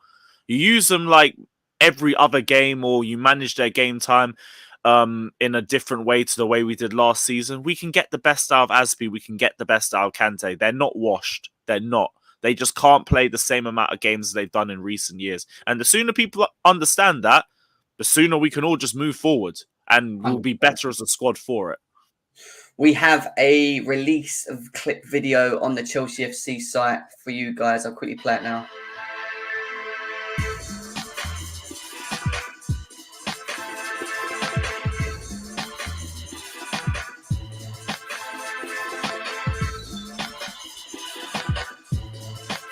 Still not sure about that kid.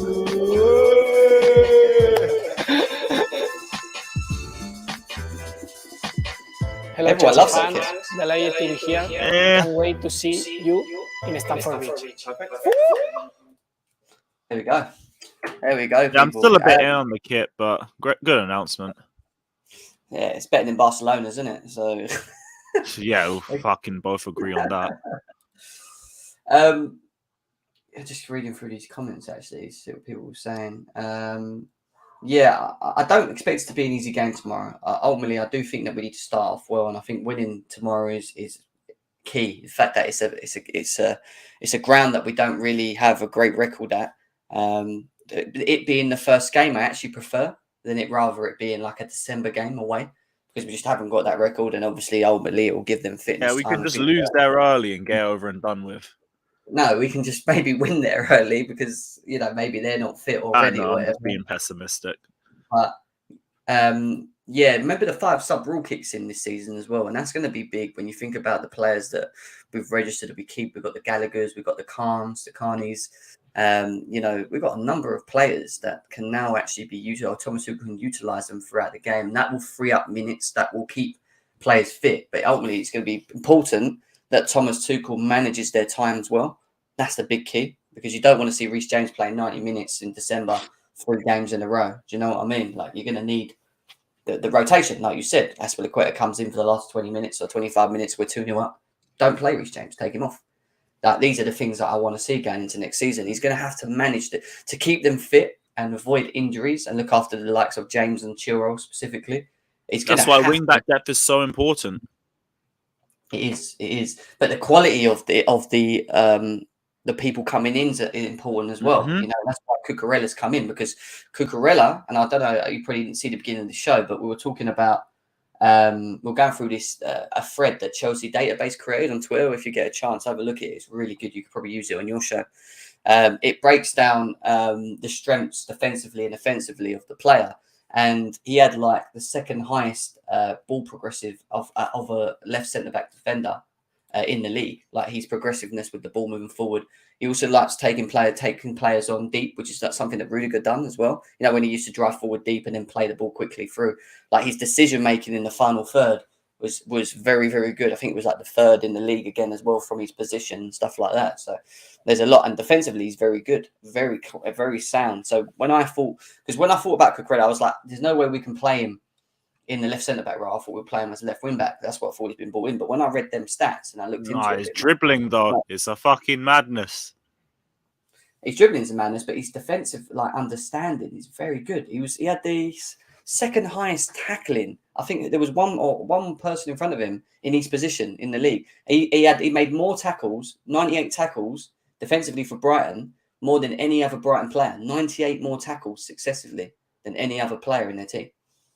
That's massive. Do you know what I mean? Like, he had a very good season. Yeah, I don't think we're deep in the upgrade from Alonso to fucking Cucurella. It is unbelievable. It's massive. That's what I'm saying to you. The quality levels of where we were with Chilwell and now with Cucurella is where. Now do the same thing on the right hand side, and like, we don't really need to worry about that creative issue in terms of playing up top, because I said it wasn't our attack that cost us the title last season. It was the injuries to the midfields and the wing backs, because then we had to rely on our attack even more, and they weren't enough single-handedly to get us through that.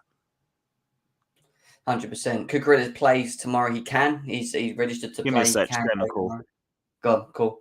Jem, Harry Redknapp claims Frankie de Jong wants to join Chelsea this summer and has been told by a member of Manchester United hierarchy that he has turned down the move to Old Trafford. That's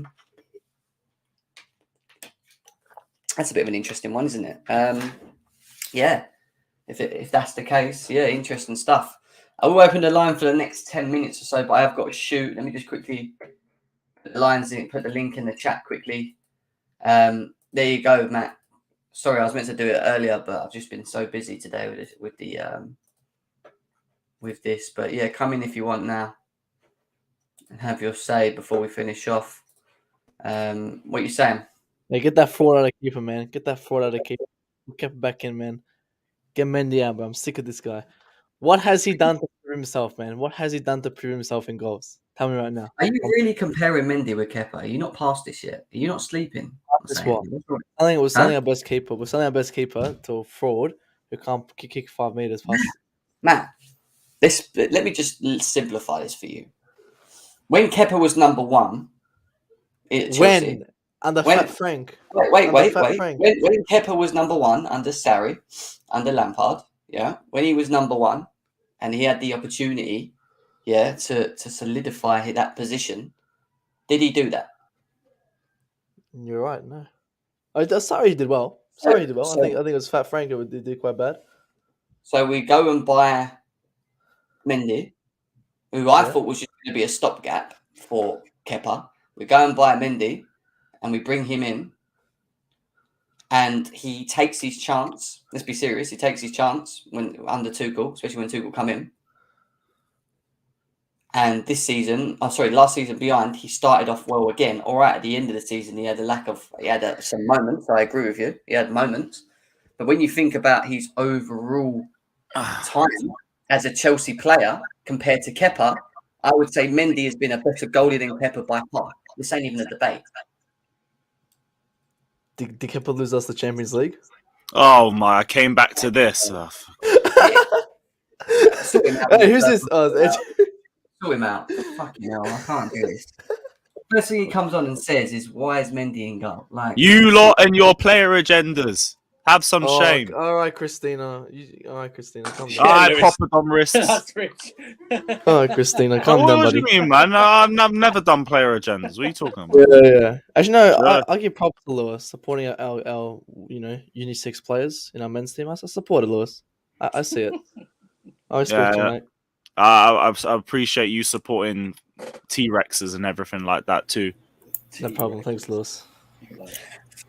Winter Surfer, how are you feeling about tomorrow, mate? And everything, and the Cucurella news as well, obviously. How do you feel? Oh man, Cucurella, like Lewis says, I don't think anyone deeps how exceptional the jump is. Not having Alonso or Emerson there, having this guy is just the squad improves all around. Furthermore, Colwill's on a loan, so we don't have to hear complaining for all these Cobbernistas about getting rid of a youth team product, so that'll be good. But man, if you watch Tuchel's press conference, the body language from the Arsenal defeat to now is completely 180. He looks excited, he looks pumped, he looks ready to go. And listen, I'd be if Alonso's leaving.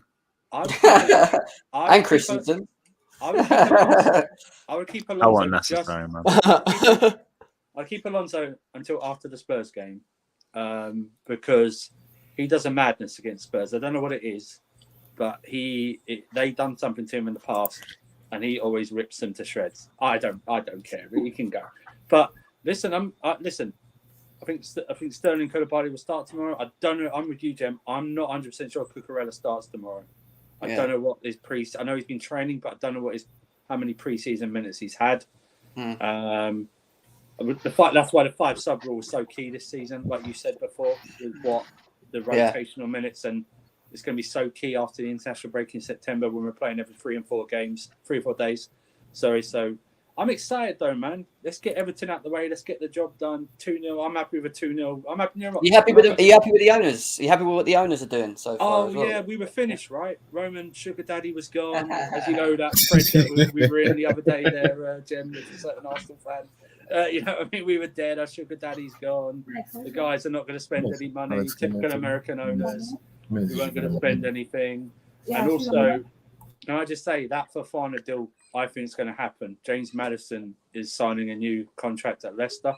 Ooh. So I think does it make any sense to sign Fofana for 80 million when we could have signed De Ligt for probably the same amount? Exactly. We should have overpaid for our first options. Given the context of it, he's chosen to go to Bayern Munich. I think, given the context that Fofana, you are paying for that contract as well as potential. I think they are going to pay it, and also.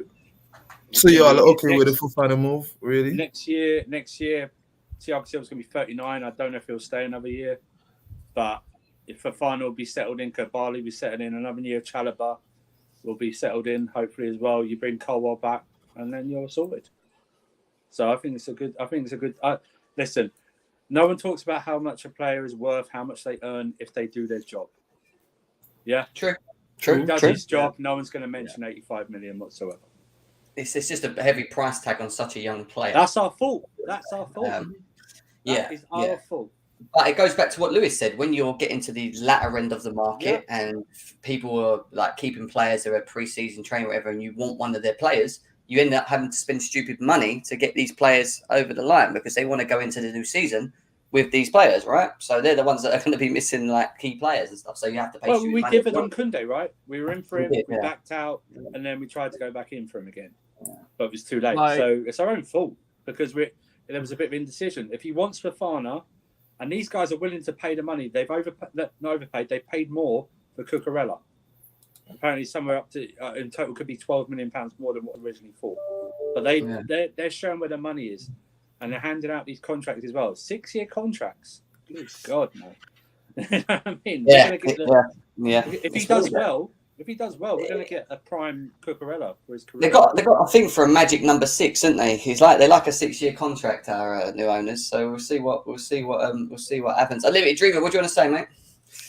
Yeah, I'm just gonna say about 3 players certainly. About Kepa, I will hope he goes out on loan because I don't think he's just been suiting into a top club in the Premier League and all that. And also from what he'll be remembered by is that little hissy fit in the final of the Carabao Cup where Translation, came on. He's proper Chelsea. Translation, he's proper Chelsea. He plays for the badge.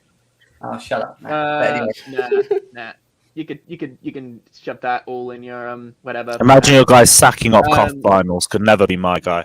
Hey, I'll tell him that. Lewis. I'll tell him that. I'll ring him now. I didn't play. He was sick every time he got to a final. But anyway, we move. And Hey, really Lewis, I glad won't for take that personally. Cucurella. I'm really glad for the Cucurella deal, and like all I'm gonna say is, either way, if Cucurella or like Colwill went out with a permanent and an option to buy, either way, we would have only paid half of the amount that we would have to pay because they've given us like either 20 or whatever 15, 20, 25 mil. We'd only have to pay half of the amount of the buyback clause from that, and he would come back to us and would have Cucurella still. But instead, they negotiate saying, all right, we don't want to sell Colwill. We would like him to have on loan, which basically is a win-win. Colwill comes back. We have Cucurella. Brighton have been done in the mud. Yeah, mud. Look, Brighton the mud, man. And also for Alonso, I'm going to say now, I pray he goes to Barca and screws up. We all do. Yeah, we all do. Yeah, we don't. Listen, need Gem, him. man. Gem, No, I'm happy, we man. Really don't need I'm him happy, yet. man, today. Hey, happy birthday, Nathaniel. Yeah, happy birthday, Cheers, Nathaniel. Lewis, man. Big up. Yeah, big up you guys. Oh, what's it called? Happy birthday. Yeah, big up. Thanks. But what's it called? If I dare see Cucurella get like an 81st minute winner, stuff like that, I'm gonna go crazy, man. Because this guy, he's what we needed. No trolling today, man. Listen, Cucurella, I don't even care what anyone says. He's better than Robertson. He's the best left back in the league. I don't care what anyone says. Technique-wise, come on, Robertson's technique-wise. It's like he's not wrong on this, man. No, let him run that. Exactly. Think of this. Yeah, you're right. Technique-wise, look at Rodri and Henderson. This is the difference between Cucurella is like Rodri and Henderson is like Robertson. These guys technique-wise, come on, man. Listen, Cucurella coming in, this is so important. You guys don't realize how important it is. And listen, all these rivals crying about the money. You shut up, man. You guys are calling us broke a few months ago, and now that we get a new owner in, it's not fair now because we're getting a big budget. That's what happens when you get a new owner. You're allowed to spend a bit in your first window.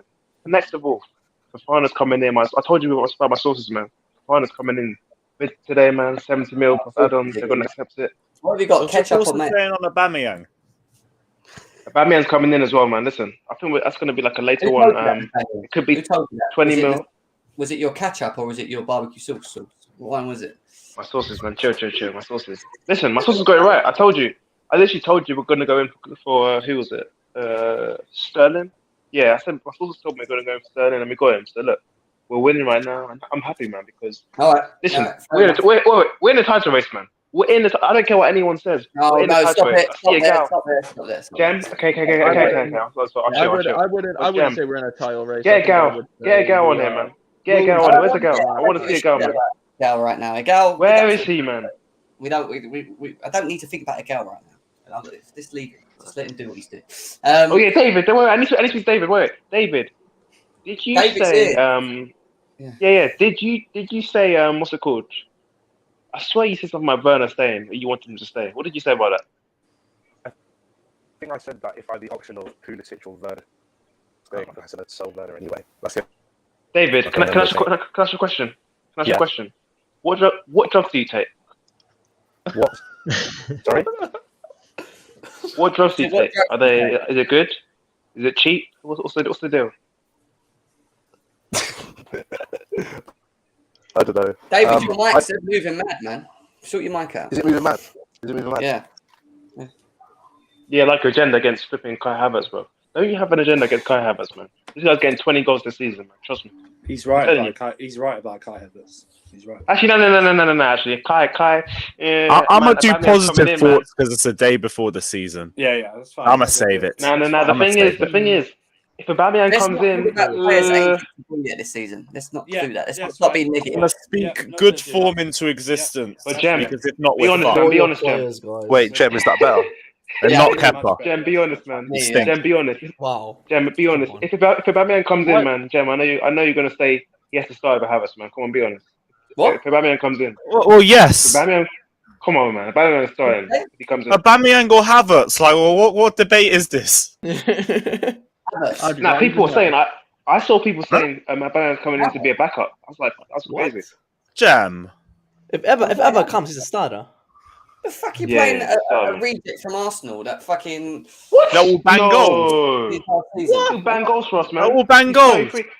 Like, to be honest, like we can Yeah. both win. Play Havertz, Sterling, and fucking Aubameyang, and we'll cook. Look at Giroud. Look at Giroud. Look what Giroud did for us. Yeah. I'm Anyway, saying, like, I don't all want to the- talk all the about Arsenal players, man. I will never big up Arsenal players, but that's in my blood. David, what you saying? Happy with Cucurella. But the only thing is with Fofana. That's where my issues lie. I don't want to spend 70+ mil on this kid because I think he's good. So I don't think he's worth 70 mil. And I don't think he has the ability to prove that he's worth 70 mil as a centre back. He'll be there next year. If he really wants to join Chelsea, he will still be there. Go sign him next year when he's a bit cheaper. Get somebody else in who can do a job for a season. That's simple. Like, Dave- can I just have a bit of a debate on this? Because, like, Fofana, he when you also mentioned about De Ligt, I'm sorry, but De Ligt could have flopped if we signed him, and everybody would have been on us. Yeah, but Like, De Ligt was Fofana, but De Ligt was cheaper though. Let me finish with Fofana. He's had a season with the Premier. He had that leg break, but when he came back, it seemed like he didn't lose form. Facts. Yeah, but Thank you. Fofana is proven. Hang on. But- Thank you. He's proven that. No. He's worth 70 mil. He's He's proven. at least 70 David, are you serious? You don't Fofana?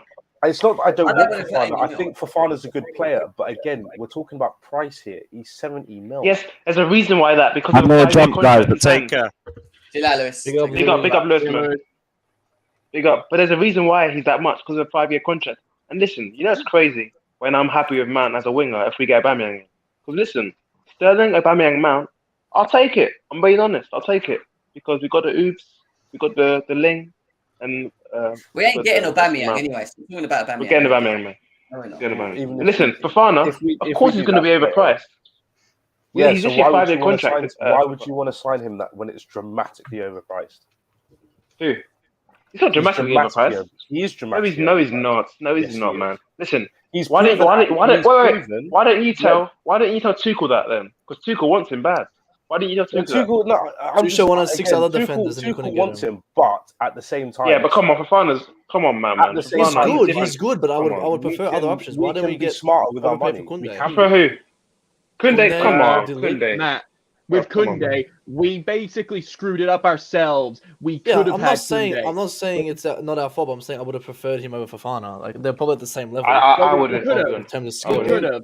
I We think could have the made price- it on their ass. Preference. I think the I think price Fofana's tag. better. I think the price tag is relevant to how he performs. Like I keep saying, if he performs well, no one's going to remember the price tag. Yeah, But, I agree with that. No one again, brings up. if No you one look, brings up if Ruben you Dias's. It's not even but our if you money look anyway. if you look at players who have been signed for dramatic fees, they tend to not live up to their fee. That's just how it Oh, works. stop that nonsense, man. No, It's true, Stop it, no. man. It's What kind of true. nonsense? So you don't want to spend any money on the player now? I There thought is you no said no money trolling to say- today, Nathaniel. What kind I of thought you said no nonsense, trolling. man? There is. Anyway, I'm just saying. David's trolling. David's trolling. Look at Chelsea's top 10 transfers of all time. Oh, why is Alex here, man? What the? Like 2 or 3 of them have planned out to be of worth the money, literally. For me, Wesley Fofana, he will be there next year. He clearly wants to join Chelsea. So Well, this is the thing here. If it is next year, then let's just say expect the likes of Barca, Real, or freaking Man City or Liverpool to go over and Exactly. be more of a cheap, and he will be going to either them than us. and again, But we're if doing if he this wants thing. to come to us, then yeah. But We're doing this still, thing we're where, gonna lose him. where I'm the just saying, stimulus- if he goes to somewhere of those clubs, yeah, I'm calling you out, David. Cool. Exactly, David. You do realize Fofana's a Chelsea player. He's literally a Chelsea Cool. player. We're just waiting to agree a deal. Cool. Oh, he's still wearing a Leicester point is, shirt. We're close. You're all We're acting close. We're like close. Fofana. Close. You're acting like Fofana is the only centre back in the world. The same thing I said about Declan Rice. No one Declan said Rice that. is hold on. He's unproven and he's young. Nathaniel, you got to let him finish. Wait a sec, Nathaniel. Let him finish. Jesus I'll just Christ. My point is that like Declan Rice is a really good defensive midfielder, but one, he's not worth 100 mil, and two, as soon as we're linked with him, everyone just focuses in on him like he's the only player that exists that can play that position. There are other players. There are. Okay, name. Okay, who else is there? You could get. I'm sure you could go to Wolfsburg, get Lacroix out of Wolfsburg for 40 mil. Look at this idiot, man. Lacroix out Wolfsburg. What? Look at this fool. He will do well. He will do well for a season. He will do well for a season. He's not on the level of Fofana. There'll be new targets next season as well, guys. There'll be new targets next he season. the level of Fofana last We season? can wait a season, and I'm sure there will be a release clause in. I watched Fofana. I've watched Fofana in his St. Etienne days. I watched Fofana when he was 19 in St. Etienne. This guy's a baller, man. You can go to. Anyway, He's gonna come in and watch. Just watch. You can go and get Milenkovic. I'm not against him. I don't care if he comes Tuchel's not in. going to do that, David. You can say that all you. David, you can say that all day, but Tuchel's not going to go and get Wolves. The reason we're arguing about Fofana right now is purely just price tag, because we're all saying he's a good player. I'm not. I have no problem with quality of player. That's not my problem. 100%. 100%. It's just the price tag. That's it. Hey, what about Cucurella? Is he overpriced? Again, Cucurella is overpriced. However, it's a bit of a different deal because we're keeping Colwill. Yeah. The whole point, the way it was before was that it was like 50 mil, and then we give them Colwill, and then we buy Colwill back for an extra 20 mil. Instead, what we've done is that we've put 10 mil on top now and kept Colwill with no buy option. So effectively, it's a cheaper deal for us anyway. So when I look at Cucurella, it's like Cucurella and Colwill are like a joint deal. Yeah, I agree with that. It's a good deal. It was a justified sacrifice. That's what it was. Yeah, 100%. Exactly, yeah. And it worked out well. It's good we did that. Guys, I want to speak to Chelsea Database. He's not had a word yet. Go on. What are you saying? Nah, I'm just excited about Cucurella, bro. That's like, I'm pretty sure we have now like the best fullback pairing in the league. We Cucurella and James, left side, right side. So yeah, I've instantly put him in my FPL team, Cucurella. So I hope he starts Everton. Well, I read into your thread earlier that you made. If you haven't read his thread, Chelsea Database on Twitter, go and read it because it tells you offensively. DNA. There is. Jem, if you don't know, Cucurella is actually going to play tomorrow.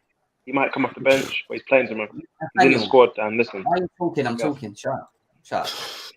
You chill out, bro. You chill out, man. You got a thing of jumping in on people talking. Let people finish when they're I'll let you finish, bro. Stop talking. Anyway, so yeah, listen. Anything? Chelsea Database tomorrow. What's your thoughts on the game? I think it's gonna be 1-1. I don't think we win, and I don't think we lose either. Like the Everton record is like woeful, honestly. Like I think I saw a stat where it's like it was like since 2013, like every time we've gone to Everton, we've not won, but every time we have won there, we've gone on to win the league. So if we do win at Everton tomorrow, we might win the league. You never know. Who knows, mate? Who knows? I mean, Thomas Tuchel was on the edge, wasn't he? He was basically saying he wasn't committing to the fact that he thought we could challenge, but at the same time, he also said that we could digress. Like he's on the fence. I'd think that he would feel that we should be closing the point gap. I wouldn't say competing for titles, but I think the point we are competing.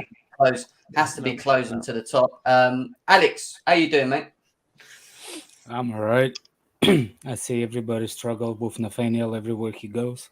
No one asked you to come on. No one asked you to come on to speak about me. But I think Fofana is a great deal. If we go into the price drop the price for about around 70, I think it's a good money too for the kid, for the experience. Nobody can tell me that actually anybody over there at the same price tag with the same experience. I know people saying like the English Premier League, like experience, it's nothing. It's actually something for Chelsea because we don't have a center backs from last season. Do you see what I'm saying? So we need the center backs that can walk into the Chelsea's starting 11 defense. Yeah, that's why we need the experience. I understand maybe if we had somebody that actually started in 11, then maybe experience won't be that important. But for us, is actually needed. We don't have it, and just like just the names of Koulibaly, Thiago Silva, and Fofana, it's just it already gives you confidence a little bit. You know what I'm saying? Going through the season. David, I heard you talking about the defensive midfielder and all that, but I'm not gonna say, but money-wise for us, because the money is the big thing. It's not about how much we want him for; it's how much we're gonna sell it. And when you bring the names that actually gonna walk into the names from the other leagues, you have to give them time to get into the system and all that kinds of stuff. So another situation where you will face those problems next season, because if we're gonna let go Kante and Jennifer out, it will be somebody that needs to walk into that midfield with experience. So that's the only reason why I will push it for Declan Rice. That's it. That's the only reason. Otherwise, why are you speaking about Declan Rice? Because he was talking about what I said about Declan Rice. My thing again, no problem with Declan Rice, quality of player. He's actually very good. It's just I don't like £100 million signings. I said it last year. Let's forget about Rice, man. That's. David? People I'm not say happy. Rice is. Why is he calling out David? People say Rice is proper Chelsea, but listen, this guy's not pushing for any move, is he? If Rice is proper Chelsea, shouldn't he be pushing for a move? Shouldn't he be pushing for a move to just Chelsea like Fofana is doing? Shouldn't he? No, because he's quiet playing golf. No, because he's a professional and he's the captain of the club. Yeah. Oh, get out of here! All that PR crap, man. He's playing golf. He's not professional. He's playing golf. Anyway, Anyway, as I was speaking, I think we should, I think Fofana is gonna be arguably confident we might will sign him actually this season. Because all of a sudden Leicester said that we're not going to let go of Maddison to Newcastle. Yeah, he's going to sign a new contract. So that gives me a little bit more extra hope that Fofana might will sign for Chelsea. No, Fofana's done, man. They did today as well.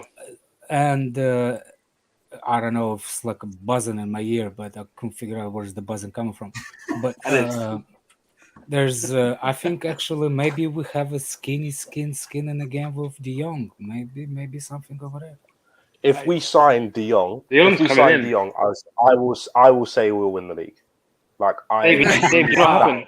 Wow. You know, I'm not joking. No, I have like. No. This is where I'm when going you talk about world class midfielders, there is no other De Jong in the world. He's the only one who can do what he can do.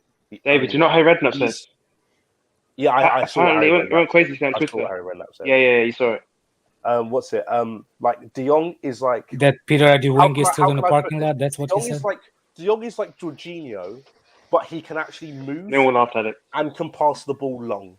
So yeah. Like he progresses the ball so well. He passes into the final third so well.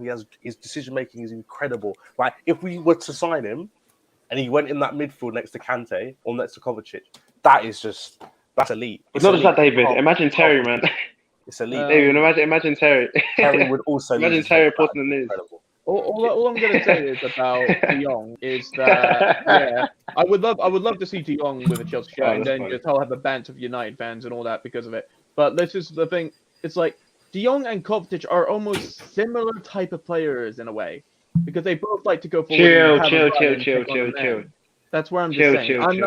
I don't mind. I would love to see De Jong play for Chelsea. I'll tell you why we're going in for him, because do you know Jorginho's contract's running out next year, and Tuchel wants a replacement early. Not just that, De Jong can be replacement of Jorginho in the team, and Jorginho is most likely to leave. He's most likely to leave. He's most likely to leave, and De Jong can play a bit deeper as a DM. I know he's not the best as a DM, but he can play as a DM. So let's just see what happens. But that's why Tuchel and Burnley want him that bad. De Jong possesses more of a defensive mind than Kovacic does. He's better positional and everything like that. The thing is, Kovacic likes to roam a bit, leave a lot of spaces. I think he does though. In a pivot. So because you saw Xavi played him in defence. Let the guy speak, man. Please, can you let the guy speak? No, I'm finishing my point. Xavi played De Jong as a centre back, and so yeah, look, De Jong's. I think yes. I'll answer your question. De Jong is better defensively than Kovacic, but they can play together. That's not what I'm talking about. I'm talking about Jorginho here. He's leaving soon, and that De Jong's the replacement for him long term. Yeah, but even if De Jong plays with Jorginho can then just concentrate on the defensive side and De Jong more of the creation side. Oh my days. Or we just have better options. Yeah, in we the just have. midfield, like we Hey do with guys, the wing-backs. hey Chelsea fans, we can rotate a bit better. That means you ain't got to squad play can the rotate, same yeah. players, do you? Like we did last season when we were playing the same players. We didn't have fucking. Exactly. We had I did just say J5's leaving. It's just as simple as that. J5's leaving and we're getting De Jong. Anyway, I want to get your J5's score not predictions. leaving, I want to get your score predictions anyway for the game. So I've got to shoot out. So Everton, Chelsea, Matt, what are you saying? Everton on scoring. They don't have any attack. I'm saying 2-0 Chelsea. Let's get it. We need it. We haven't beaten them since 2017 or April. Sack Fat Frank. Send them the championship. What are you saying, Winston? Yeah, 2-0 the same. Calvert-Lewin's is out for 3 months now. So start of Frank losing his job. He won't get the relegated to be fired before Christmas. So it's all good. I don't know. Unlimited Dreamer. I would probably go with 3-0. I'm having confidence because when I saw, obviously this was just Udinese, but when you looked at the Udinese friendly, the first friendly with Sterling, Mount, and Havertz, it was good combos, and I feel like we'll get more chances. So yeah. Chelsea database. 1-1. I know people are saying they don't have a goal scorer, but they can just score from a corner, and that's how they get their goal. So I'm saying 1-1. He might be negative, but I think I'd rather be pessimistic and then be happy about it that we win, than be optimistic and lose. All right, what are you saying, Nathaniel? 3-0 Chelsea, man. Well, just watch the game. What I'm saying is, everybody in the comments, forget everything you're doing. Watch the game because you're gonna see something special, man. Just watch it. David, what are you saying?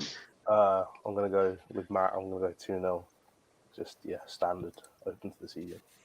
All right, so he's all confident that we're winning. We're breaking that 2017 curse. Alex, what are you saying? 5-0. Jorginho hat-trick. He does this all the time. I'm saying he was actually close to the hat trick. I remember this as well. He got 2 penalties, didn't he? And he scored 2. Also, this is where I'm hoping he's funny? that the Everton fans don't just go let's just do what we did last season, do fireworks near the hotel, bang. I hope they. They probably will do that. Yeah. I hope they don't do that again, because if they do, then that's just cheating. No, I don't think we're staying open. I think we're just trapped because it's a new. Jem, I've got something to say quickly. Jem, something quickly though. Do you know Cucurella? He reminds me of a Kante signing. And if you hear me out on this, because Leicester signed him Kante for 1 year. Wait, Kante hit the same Leicester for 1 year. He did very well, and then they sold him to us for that's over 1 year. And now Cucurella done well at Brighton, and they signed for 1 year, and now we're signing him. And people are shocked at how we signed him. So I think he's like a Kante signing. He's going to be very crucial this season. You are very not clever, Nathaniel. But yeah, anyway. Listen, I'm going to go. I'm going to go with a. Come on. I'm going to go with a 3-1 Chelsea. 3-1. So Mendy must be signing goals to then. concede. Yeah, and the goal's going to be because Mendy passes it to someone and scores, so Matt can come in and try. Great prediction, Jem. Great prediction. 3-1. Well, I'm hoping Koulibaly or Sterling gets their first goal in the Prem. I'm just hoping. Yeah, hopefully more Sterling than Koulibaly, to be fair. Yeah, but anyway, he's a striker. But guys, make sure you smash in the likes. Get this over 200 likes on Chelsea Fan TV and GNA TV. We'll be back for the match reaction of this game as well. Cucurella is a blue. He wears the number 32 shirt. He is registered for tomorrow's game as well, so he can play. Alonso, on the other hand, could feature tomorrow. Just depends if we end up selling him today or not. So we'll see what happens with him. But in the comments below, let us know your score prediction as well for the Everton game, Everton and Chelsea game. And we'll be back. Jem, I got something quickly, man. No, let's move on. Jem, wait, Jem, I got something quickly, Jem. Move on. One more thing. Do you know Nathaniel is a virgin. Nathaniel is a virgin. Jem, do you know something funny? Nathaniel is a virgin. Sack Fat Frank.